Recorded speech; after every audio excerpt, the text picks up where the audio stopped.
মধ্যপ্রাচ্যে যুদ্ধের জের, আন্তর্জাতিক বাজারে বাড়ছে অশোধিত তেলের দাম। শুক্রবার সকাল থেকে বেড়ে গেল পেট্রোল ডিজেলের দাম। দেশ জুড়ে 1 লাফে 3 টাকা বাড়ল পেট্রোল ডিজেলের দাম। লিটার প্রতি পেট্রোলের দাম বাড়ল 3 টাকা 29 পয়সা, বেড়ে হলো লিটার প্রতি 108 টাকা 74 পয়সা। ডিজেলের দাম বাড়ল 3 টাকা 11 পয়সা, দাম বেড়ে দাঁড়ালো 95 টাকা 13 পয়সা।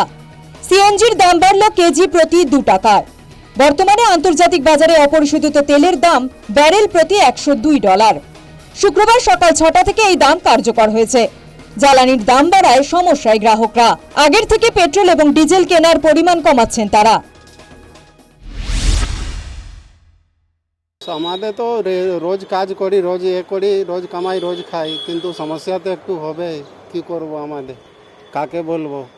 যেমনি চলছে অমনি চালাতেই হবে, আর কি বলা যাবে বলো। আগের থেকে কি পেট্রোল বা ডিজেল কেনার পরিমাণটা কমবে? হ্যাঁ, একটুখানি তো কমবে। এখন তো ওই সীমিত, আমাদের যত টাকা যতটাই তেল ভরি, তার বেশি তো তেল ভরি না। সমস্যা তো হবে, কেন 3 টাকা তো কম না। 3 টাকা তো ধরুন আমাদের 10 লিটার যদি ডেইলি ডিজেল লাগে, তাহলে এমনি তো 30-40 টাকা এমনি এক্সট্রা হয়ে যায়। তাহলে মাসেই তো 2000-2500 টাকা তো এমনি বেড়ে গেল না।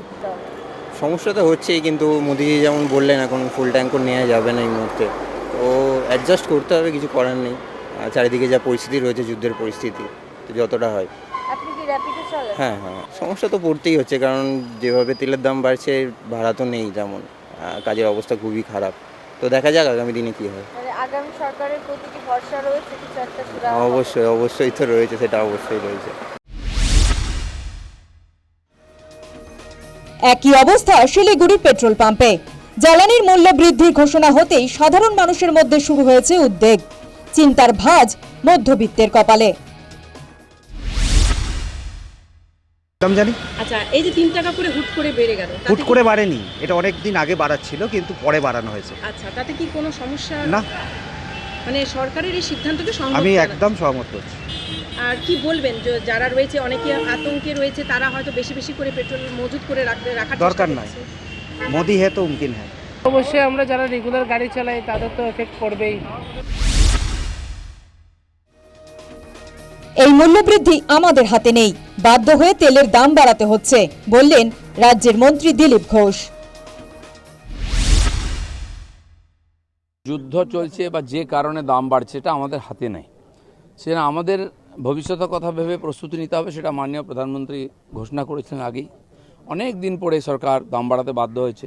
40টা দেশ থেকে আমরা পেট্রোল আনছিলাম, অভাব নেই, কিন্তু ক্রাইসিস তো আছেই, কিছু না কিছু সমস্যা কোথাও না কোথাও আছেই। তো সেই জন্য সাবধান হওয়া উচিত। আগে কষ্ট করলে পরে কষ্ট কম হবে। অয়েল কোম্পানিগুলো হাজার হাজার কোটি টাকা লস করছে দাম বাড়ায়নি বলে সরকার। তার একটা সীমা থাকতে পারে, তাদেরও ব্যবসা চালাতে হয়। তো সেই জন্য সরকার যতটা সম্ভব টানার পরে এটা করতে বাধ্য হয়েছেন।